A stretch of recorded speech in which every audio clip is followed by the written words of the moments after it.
El coma es una palabra que, bueno, todos creemos conocer, ¿no?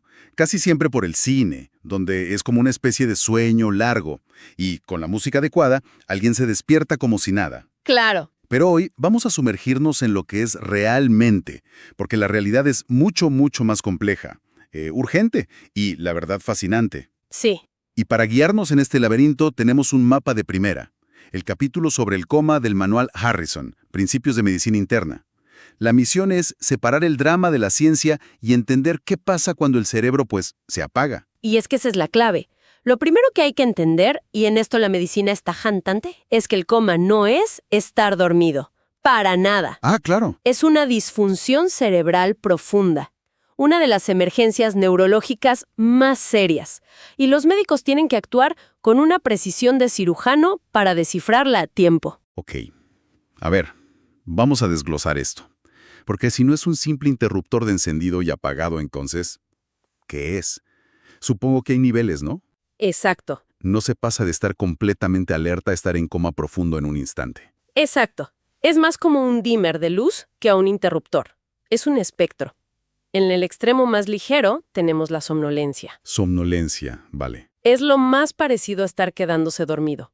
Te despiertas fácil, respondes, te vuelves a dormir. Un poco más profundo está el estupor. Estupor. Aquí la cosa ya se pone seria.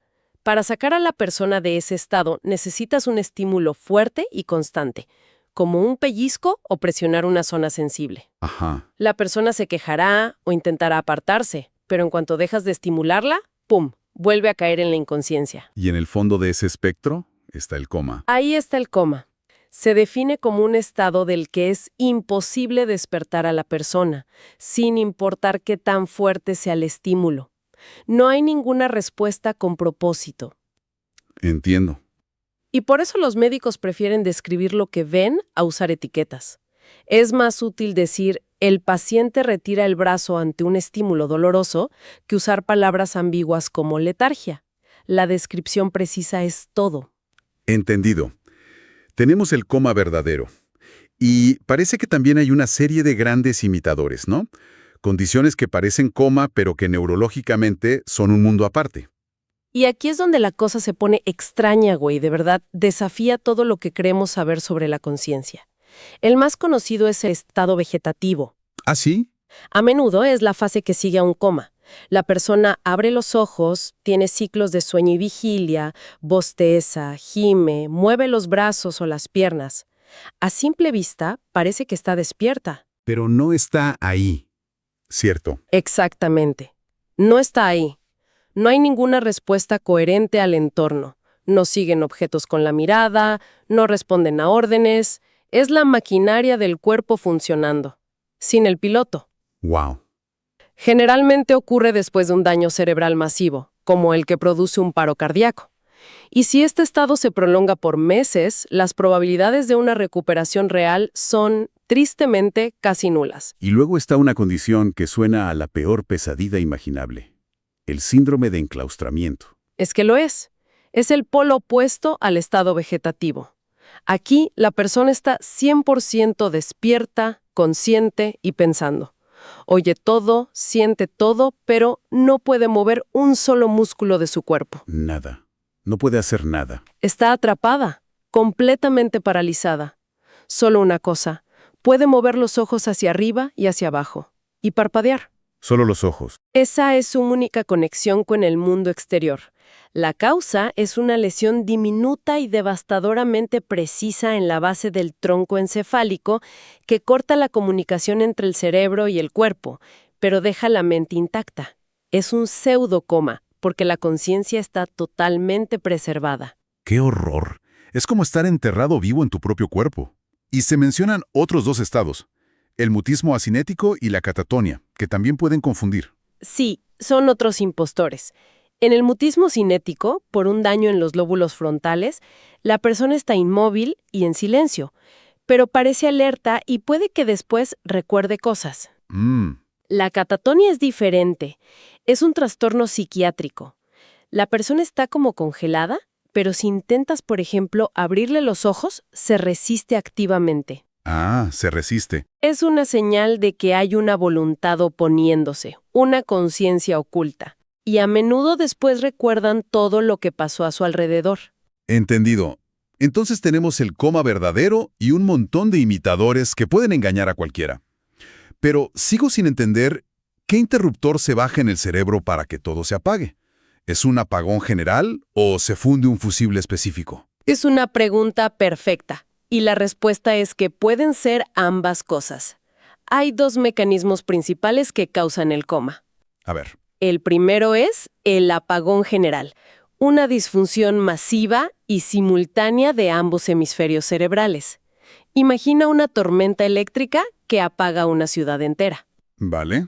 ¿Y cuál sería el fusible específico? El fusible es una estructura mucho más pequeña y primitiva, pero absolutamente vital, llamada Sistema de Activación Reticular o RAS. ¿RAS? ¿Sí?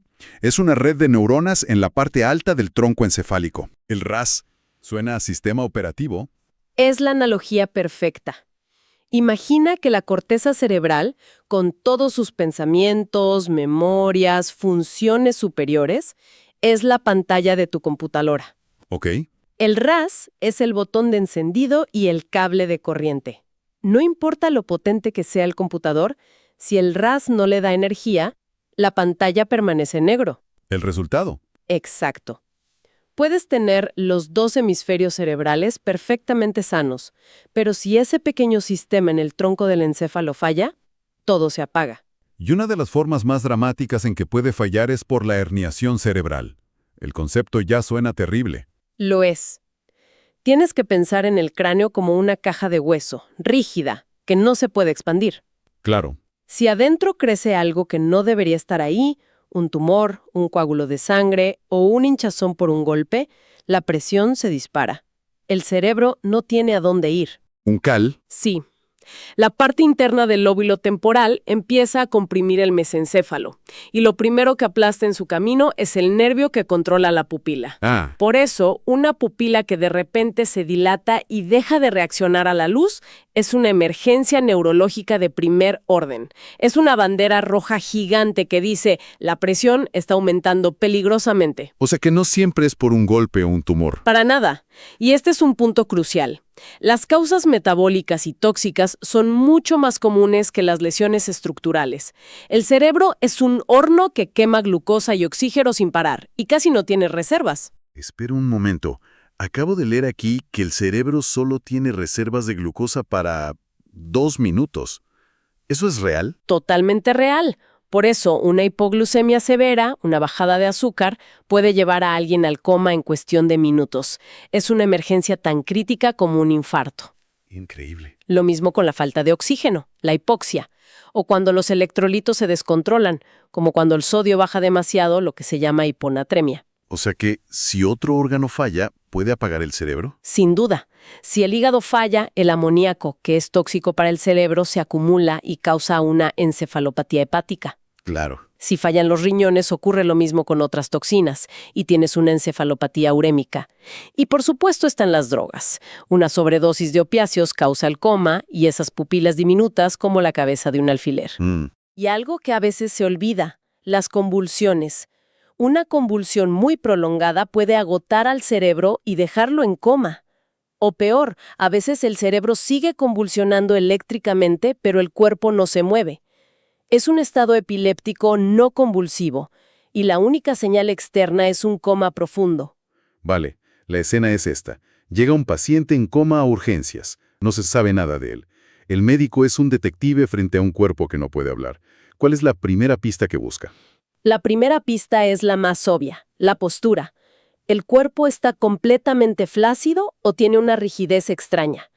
Los médicos buscan posturas muy específicas que son como un mapa del daño. Ajá. Si ven al paciente con los brazos rígidamente flexionados sobre el pecho, como si se estuviera protegiendo, se llama postura de decorticación. Indica un daño muy arriba. ¿Y si es al revés? Pero si los brazos están extendidos y tiesos a los lados del cuerpo, es una postura de descerebración. Y eso nos dice que el daño es más profundo, en el tronco encefálico. Son señales visuales increíblemente graves. Ok. El detective ya examinó la escena. la postura. Ahora, ¿cómo interroga al único testigo que puede hablar? Que es el trompo encefálico. Lo interroga a través de sus reflejos. Si los reflejos del tronco están intactos, el problema probablemente sea metabólico, el apagón general. Bien. Si están alterados, el daño es estructural. El fusible específico está fallando. La primera prueba es mirar las pupilas con una linterna. ¿Reaccionan? ¿Son simétricas? Claro, ya vimos que una pupila dilatada es una mala señal. Exacto. Pupilas muy pequeñas sugieren opiáceos.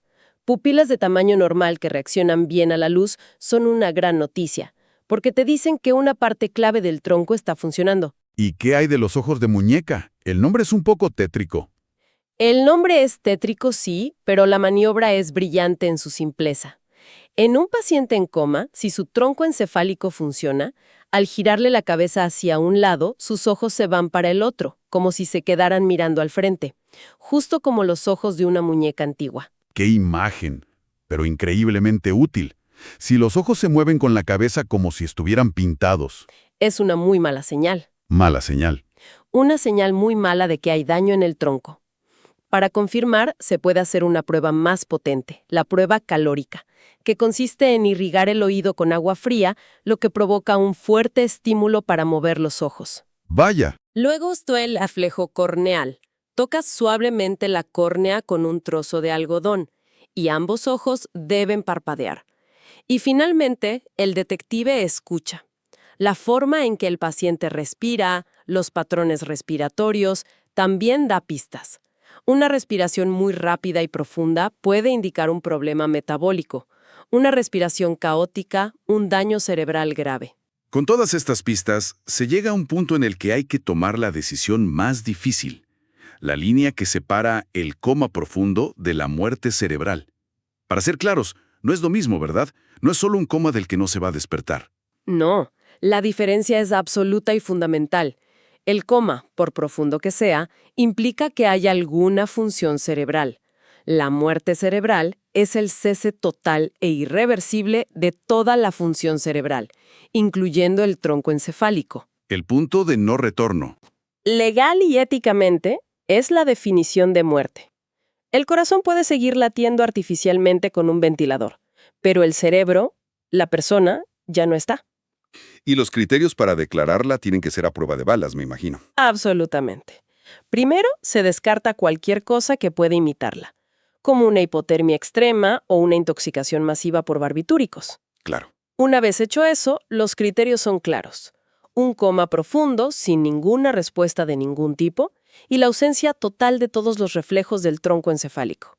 Las pupilas no reaccionan, no hay reflejo corneal, los lujos de muñeca están ausentes. Y queda una última prueba, la definitiva. La prueba de apnea. La prueba final. Demuestra que el centro que nos impulsa a respirar, en la parte más baja del tronco, está destruido. De forma controlada, se desconecta al paciente del ventilador. El dióxido de carbono empieza a subir en la sangre. Ajá. Cualquier persona, incluso en coma profundo, ese aumento de CO2 provocaría un intento desesperado de respirar. Si no hay el más mínimo movimiento respiratorio, se confirma el daño irreversible. Es la prueba de que la capacidad de vivir por uno mismo se ha perdido para siempre. Entonces, hemos recorrido todo el espectro, desde la somnolencia hasta la muerte cerebral.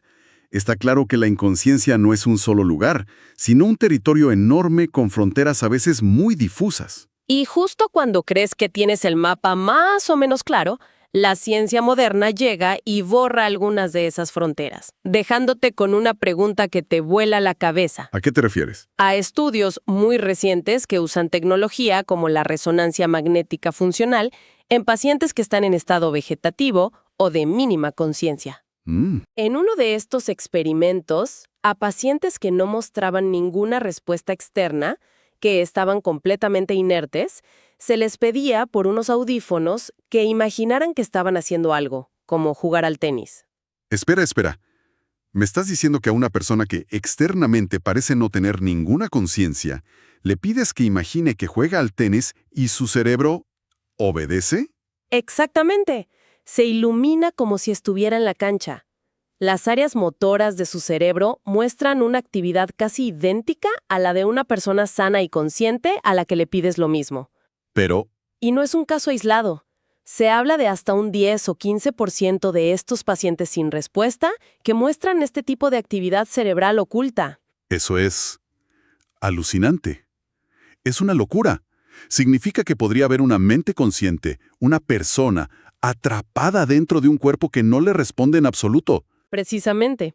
Y esa es la reflexión final que nos queda. No podemos generalizarlo a todos los pacientes, pero nos obliga a hacer una pausa. Nos abre una puerta fascinante y a la vez muy inquietante a que pueda existir una conciencia oculta en personas que hemos considerado completamente desconectadas del mundo. ¡Wow! Y esto nos deja con una pregunta fundamental, no solo para los médicos, sino para todos. ¿Qué es realmente la conciencia y cómo podemos estar seguros de cuándo está o no está presente?